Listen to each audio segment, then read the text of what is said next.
jewe rero umuntu yitwa Neva mubona hako ntsindwa ndapfa kandi napfa ntimuze mundirire kuko nije nzoba nariyahuye nemeye ku Rwanda.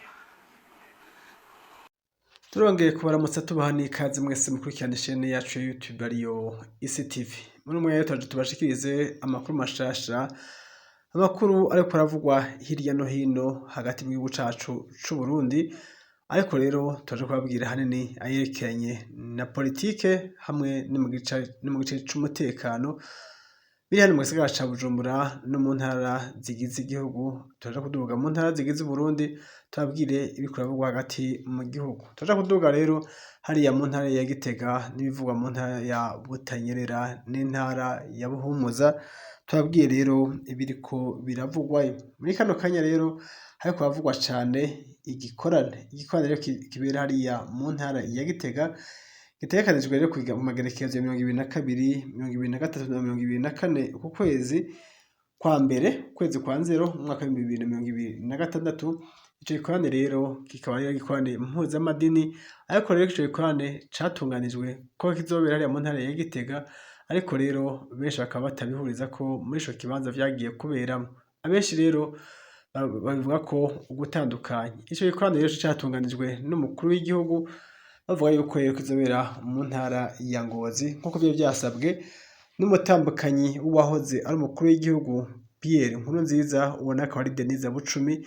Yari yasavye yuko ico gikorane kizobera i Ngozi kandi babe babimwemereye, ariko ku munota wa nyuma rero bagiye kubihindura. Ico gikorane kigiye kubera mu ntara ya Gitega, hakaba rero kizobera kuri stade Ingoma hariya mu ntara nyene ya Gitega, ahasanzwe havuka umukuru w'igihugu Evariste Ndayishimiye. Mbega rero kubera iki ico gikorane gihinduwe ku munota wa nyuma kikava hariya Ngozi kikajanwa mu ntara ya Gitega?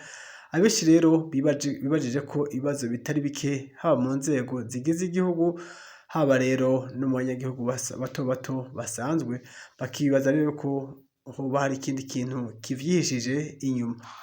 Ikivyihishije inyuma rero si kindi, hamwe rero ni bombora riri hagati mu bihangange bitwara Uburundi n'ibitwara umugambi CNDD-FDD ari nawo uri ku butegetsi. Turaja kubabwira rero bikuru vyatumye ico gikorane gihinduka ntikibere hariya mu ntara ya Ngozi, bakaba bagihindukije rero kikaja kubera mu ntara ya Gitega. Turaja kubabwira bamwe vyoba vyavuye ko imvo nyamukuru yatumye ico gikorane rero gihinduka, n'umutekano muke w'uvyihishije inyuma, kubera ko ngo mu ntara ya Buhumuza n'intara ya Butanyerera, Evariste Ndayishimiye akaba yavuze yuko atakija gutembera muri izo ntara, ngo ni kubera ko umutekano wiwe utacubahirijwe nk'uko vyahora mu misi iheze. Akavuga yuko rero muri izo ntara ngo zeganye n'igihugu kibanyi c'u Rwanda, umutekano wiwe rero ugashobora kuhahungabanira. Turaje kubabwira rero bimwe na bimwe biri muri aya makuru y'umutekano hamwe na politike biri muri ano makuru twabateguriye muri kano kanya.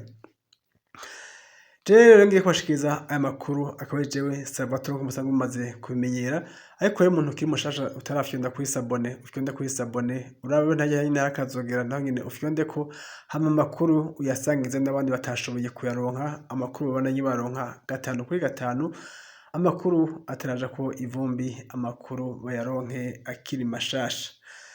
Rero reka ndababwire inkuru y'imwe yose ido n'ido ukwayo. Nkuko twababwiye mu ncamake, mu gihe rero hariko ratunganywa ibikorane muri iyi minsi vyo gushimira Imana mu ntara zitandukanye no mu bice bitandukanye, n'abagenda kwitabira ivyo bikorwa nyene, ivyo birori vyo gushimira Imana ukuntu Imana yabazigamye mu mwaka uheze w'2025. Abenshi rero bariko bahimbaza iyo minsi mikuru mu buryo butandukanye. Bamwe rero bikaba bitaje nko gushimira Imana, ariko bikaba bije ariko kubacanishamwo. Kutumvikana rero canke ibombora ariko riraba mu bihangange birongoye igihugu n'ibirongoye umugambi CNDD-FDD, ivyo biratuma rero ubuzima bw'igihugu buhungabana, kuko ari nabo babwizwa ko baserukira abandi mu ndongozi.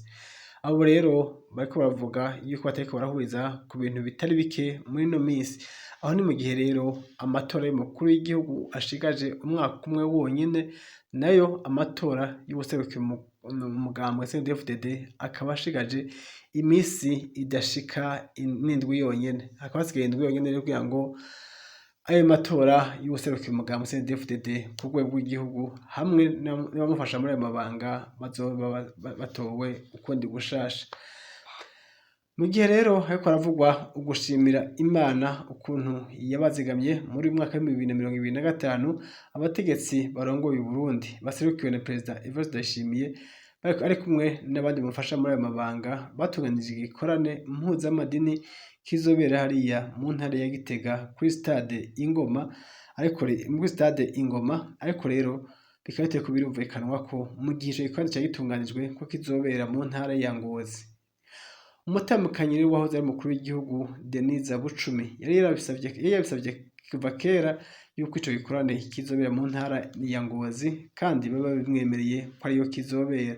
Ariko rero kubera ko hariho zuguru mu mugambwe CNDD-FDD no mu barongoye igihugu, vyatumye rero ico gikorane gihindukira kigenda kubera mu ntara ya Gitega, asanzwe havuka umukuru w'igihugu Evariste nyene Ndayishimiye.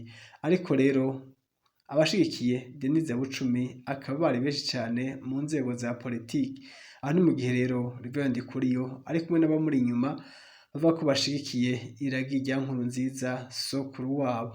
Ariko rero Evariste Ndayishimiye nawe akabona ko baba bamutwaye ku mweko, bamutwaye ku musentire, bamutwaye ku mukaba canke bamufashe bamutwaye ku ipantaro. Ivyo rero Evariste Ndayishimiye akaba atavyemera, akaba atabikozwa na gatoya. Ndayishimiye rero yashimye guhindukiza ico gikorane kija kubera mu ntara ya Gitega nko kugira ngo akure agasuzuguro canke agakengerwe kabo nyene bashaka babaye abakeba. Mu gihe rero abo bakeba abo Evariste yita abakeba harimwo Reverend Ndikuriyo ari baza kwisonga ryabo, yateguye ko ico gikorane kizobera mu ntara ya Ngozi yamaze gutegura n'imitima ya bamwe cahindukiye rero kibaye ihuti kibaye giturumbuka ko ico gikorane kigiye kubera mu ntara ya Gitega mu gihe atari categuriwe kubera.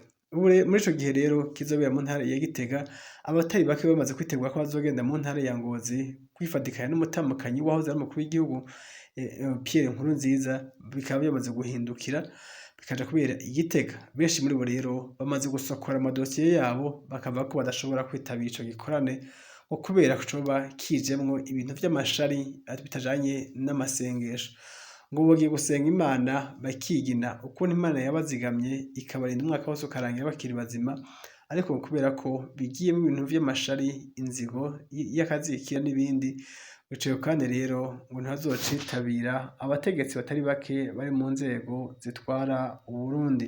Muri ico gikorane rero c'amashimwe mu masengesho mpuzamadini yo gukengurukira Imana ku magenekerezo ya 2022, 2023 na 2024 Nzero mu mwaka wa 2026 kuri stade Ingoma mu ntara ya Gitega muri Paroisse François d'Assise.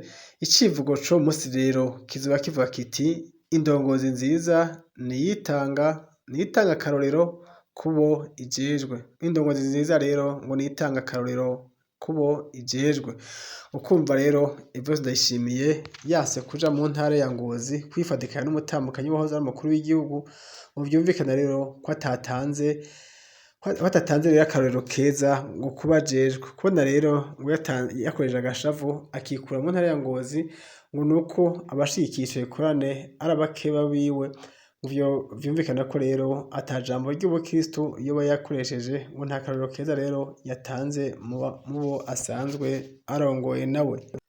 Perezida rero Evariste Ndayishimiye aramenyesha abarundi n'abandi bose n'abanywanyi ba CNDD-FDD akababwira yuko uretse ko ariko bamukwegera ngaho nyene mu ntara ya Ngozi muri iyi minsi asanzwe abakeba atakibizeye 100% ngo bashobora kumukwegera mu kaga canke mu muriro udahera, ngo nizo ntara za Buhumuza na Butanyerera ngo ntakizizeye neza, ngo ni mu gihe rero zisanzwe zeganye n'umupaka w'igihugu kibanyi c'u Rwanda, kandi rero ngo abansi bari muri ico gihugu bagashobora kuhashika mu buryo buboroheye.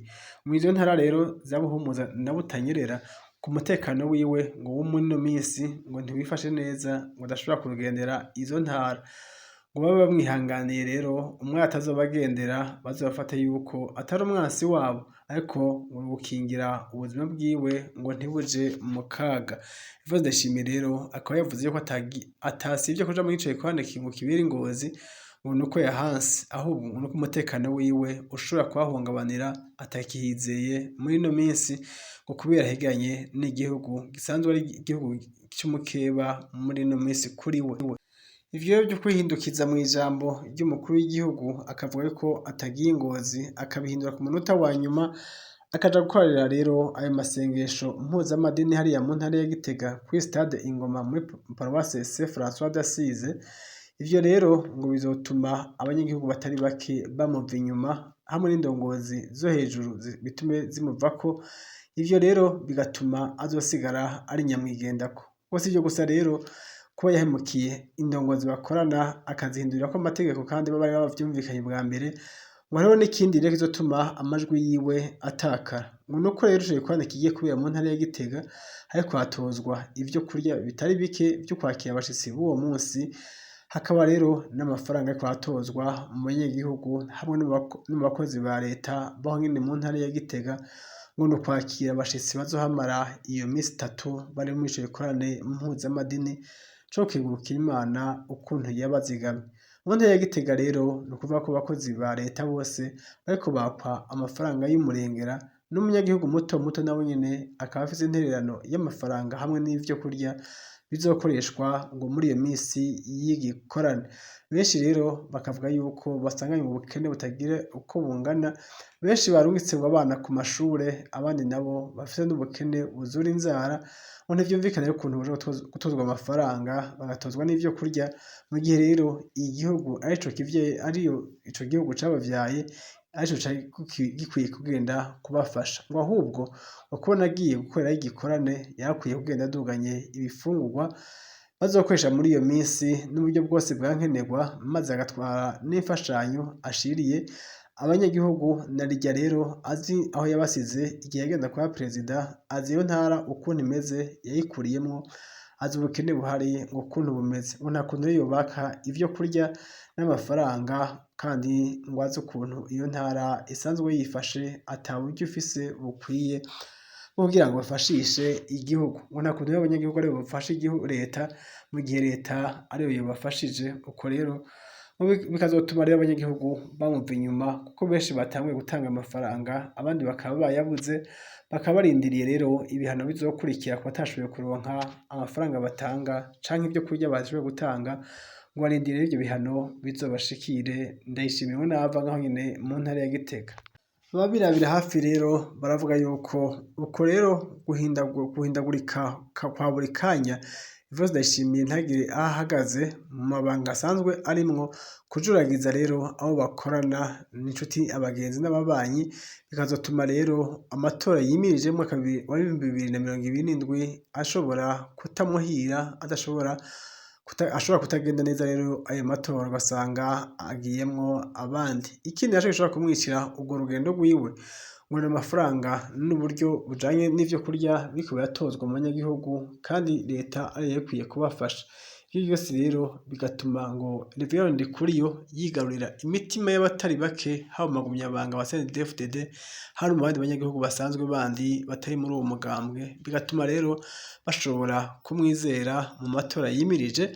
Cane rero mu gihe hasigaye indwi imwe yonyene gusa hakaba amatora y'uwuserukira uwo mugambwe CNDD-FDD ku rwego rw'igihugu hamwe n'abafasha biwe.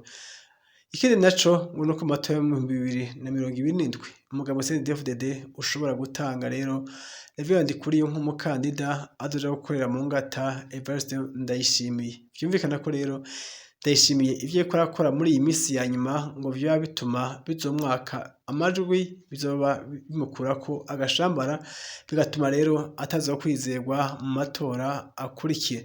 Ariko Rev Ndikuriyo muri ino misi ariko yitwara neza, haba rero mu bagumyabanga ba CNDD-FDD, haba mu mbonerakure, haba no mu bandi banyagihugu bandi batandukanye. Muri ino misi rero akaba yabwiye ko abagumyabanga ba CNDD-FDD cane cane imbonerakure ko zokwitwara neza muri ino misi tugiye kwimiriza amatora.